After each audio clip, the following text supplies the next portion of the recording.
Kakinada rural నియోజకవర్గంలో DSC అక్రమాలు అవినీతిపైన తక్షణమే సిబిఐ విచారణ చేయించాలని డిమాండ్ చేస్తూ మా పార్టీ పిలుపు మేరకు, మా నాయకుడు జగన్మోహన్ రెడ్డి గారి పిలుపు మేరకు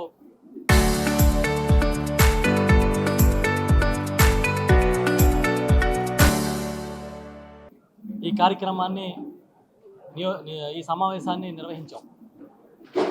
మా ప్రీతమ నేత జగన్మోహన్ రెడ్డి గారు ఈ డిఎస్సి అక్రమాల మీద ఇప్పటికే చాలా గట్టిగా ప్రభుత్వాన్ని నిలదీయడం జరిగింది. ఆధారాలతో సహా జరిగిన తప్పులని చెప్పారు. అయినప్పటికీ ప్రభుత్వానికి చీమ కుట్టినట్టు లేదు.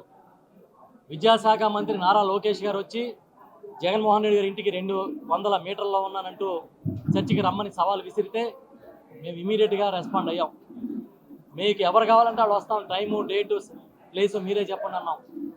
ఇవాళ వరకు చెప్పకుండా జగన్మోహన్ రెడ్డి గారిని ఆయన చర్చికి రమ్మని తెలుగుదేశం పార్టీ సమావేశాల్లో సవాళ్ళు విసురుతున్నాడు. మేము అడుగుతున్నాం, జగన్మోహన్ రెడ్డి గారు, లోకేష్ గారు, మీరిద్దరూ సమూజీలా? మీకు జగన్మోహన్ రెడ్డి గారు సమూజీ అనుకుంటున్నారా?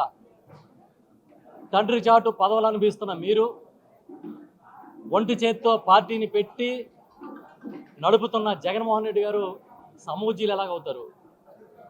ఆయన ఈ రాష్ట్రానికి ముఖ్యమంత్రిగా చేసిన వ్యక్తి. అలాంటి నాయకుడు మీతో ఎందుకు చర్చకి రావాలి? మీ నాన్నగారు కూడా ముఖ్యమంత్రి కాబట్టి ఆయన రమ్మనండి, జగన్మోహన్ రెడ్డి గారు వస్తారు. మీరు మంత్రి కదా. మా పార్టీలో చాలామంది కార్యకర్తలు, నాయకులు, మాజీ మంత్రులు, మాజీ శాసనసభ్యులు చాలామంది ఉన్నారు. ఇప్పుడు సిట్టింగ్ ఎమ్మెల్సీలు ఉన్నారు, ఎమ్మెల్యేలు ఉన్నారు. మీరు కోరుకోండి, ఎవరు కావాలో వాళ్ళే వస్తారు. ప్రగల్భాలు పలికి పారిపోవడం కాదు. మీరు నిజంగా చిత్తశుద్ధి ఉంటే, మీరు తప్పు చేయలేదనుకుంటే మీరు ఎందుకు డిఎస్సి పైన సిబిఐ విచారణకి ఆదేశించట్లేదని అడుగుతున్నాం. అందుకే ఇవాళ మా వైఎస్ఆర్ పార్టీ టేకప్ చేసిన ఈ ఉద్యమంలో మా ప్రధానమైన డిమాండ్ కూడా సిబిఐ విచారణకి ఆదేశించాలని. స్పోర్ట్స్ కోటా కావచ్చు, ఇతర అక్రమాలకు కావచ్చు, అన్నిటినీ కూడా సిబిఐ నిగ్గు తేల్చే అవకాశం ఉంటుంది కనుక మీరు ఏదో అగ్ని పరీక్షలాగా చేసుకునే పునీతుల్లాగా బయటకు రావచ్చు కనుక ఎందుకు ఇవ్వడం లేదని అడుగుతున్నాం. ఎందుకు ఎవరు మీరు? మీకేంటి భయం? సిబిఐ విచారణకి ఇవ్వండి, లేదంటే బాధ్యత వహిస్తూ రాజీనామా చేయండి లోకేష్ గారు అని అడుగుతున్నాం. మేము డిమాండ్ చేస్తున్నాం. కేంద్రంలో నీటిపైన అక్రమాలు జరిగాయని యువత ఉద్యమం చేస్తే సాక్షాత్తు కేంద్ర విద్యాశాఖ మంత్రి ధర్మేంద్ర ప్రధాన్ గారే రాజీనామా చేశారు. ప్రధానమంత్రి గారు బయటకు వచ్చి మాట్లాడారు. మీరెందుకు ఈ రాష్ట్రంలో మీ తండ్రి మీరు చేయడం ఇది పని? ఒక ముఖ్యమంత్రిగా, ఒక విద్యాశాఖ మంత్రిగా అడుగుతున్నాం. అదే ఈ పార్టీకి మీ ప్లేస్లో వేరే మంత్రులు ఎవరైనా ఉండుంటే సీఎం సీరియస్, బాబు గారు సీరియస్ అని పెద్ద పెద్ద వార్తలు రాయించి ఉండేవాళ్ళు. ఇప్పుడు ఎందుకు మాట్లాడలేదని అడుగుతున్నాం. అదేవిధంగా మీరు 3,61,000 కోట్ల పైన ఇప్పటి వరకు అప్పు చేశారు. కానీ ఫీజు రియంబర్స్మెంట్ బకాయిలు కూడా తీర్చట్లే. 9,500 కోట్లు ఫీజు బకాయిలు ఉన్నాయి. దానివల్ల తల్లిదండ్రుల మీద, విద్యార్థుల మీద విపరీతమైన ఒత్తిడి ఉంది. మీరెందుకు ఆ బకాయిలు తీర్చట్లేదు? ఇంత అప్పు చేసి అని అడుగుతున్నాం. దీంతోపాటు నిరుద్యోగ భృతి ఇస్తానన్నారు కదా, 3,000 నెలకి ఎందుకు ఇవ్వట్లేదు? ఇమ్మని డిమాండ్ చేస్తున్నాం. ఈ డిమాండ్లతోనే వాళ్ళు ఉద్యమం చేస్తున్నాం. రేపు 6, 7, 8, 9 తేదీల్లో మేము నిరాహార దీక్షలు చేస్తున్నాం ప్రతి నియోజకవర్గంలోనూ. అదేవిధంగా 10వ తేదీన ర్యాలీలు కూడా మా నాయకుడు ఆదేశాల మేరకు చేయబోతున్నాం. అక్కడితో ప్రభుత్వం స్పందించకపోతే ఇంకా ఉద్యమం తీవ్రతరం అవుతుందనేది కూడా ఈ సందర్భంగా చెప్తున్నాం. ఇవాళ చంద్రబాబు నాయుడు గారు ఉదయం ఏదో ప్రెస్ మీట్ పెట్టి చాలా ఆర్థిక పరిస్థితి మీద మాట్లాడినట్టుగా చూసాం. మాట్లాడుతూ గత ప్రభుత్వంలో పందులు తిన్నట్టుగా తినేశారని మాట్లాడాడు ఆయన. సంస్కారహీనంగా ఏ విధంగా మీరు మాట్లాడతారని మేము నిలదీస్తున్నాం. కొంచెం కూడా మీ సంస్కారం లేదా అని అడుగుతున్నాం.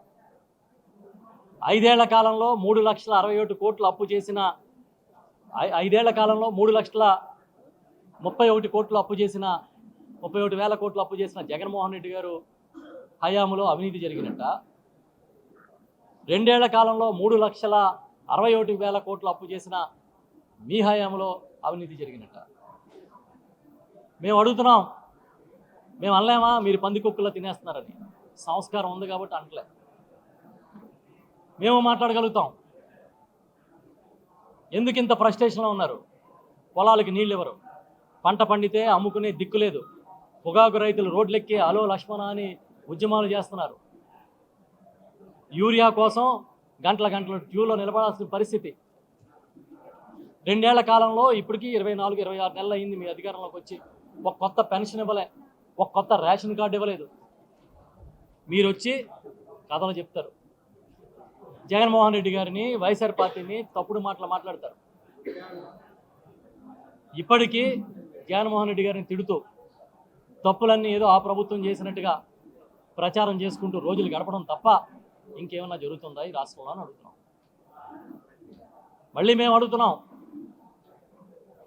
ఖచ్చితంగా మీరు ఈ డిఎస్సిని, ఈ ఉద్యమాల్ని తప్పుదారులు పట్టించడానికి ఏదేదో మాట్లాడి డైవర్షన్ చేయడానికి వీల్లేదు.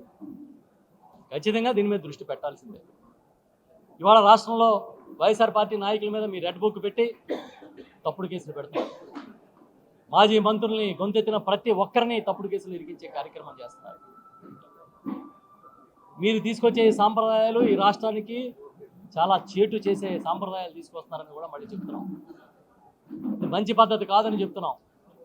మీరు ఎన్ని కేసులు పెట్టినా, ఎన్ని రకాలుగా బెదిరించినా వైఎస్ఆర్ పార్టీలో నాయకులు, కార్యకర్తలు బెదిరిపోవడానికి సిద్ధంగా లేరు అని చెప్తున్నారు.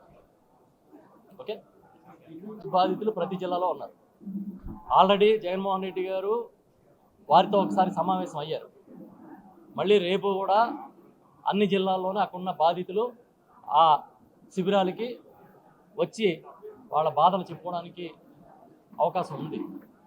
అదేవిధంగా మేమైతే ఏదైతే అడుగుతున్నామో ఆ మెరిట్ లిస్టులు ఎందుకు మార్పు చేయాల్సి వచ్చిందో చెప్పమని అడుగుతున్నాం. ఇవాళ వరకు చెప్పట్లేదు.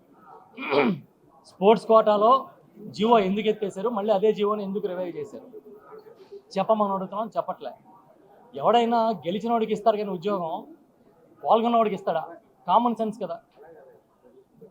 మీరు ఇన్ని రకాల దుర్మార్గాలు చేసి ఇంకా మేమేదో చాలా గొప్పవాళ్ళం, మేము చాలా హిమాలయాల నుంచి తపస్సు చేసుకుంటూ వచ్చి ఇప్పుడు పరిపాలిస్తున్నాం అన్నట్టుగా బిల్డప్లు ఇస్తానంటే ఎవడు నమ్ముతాడు?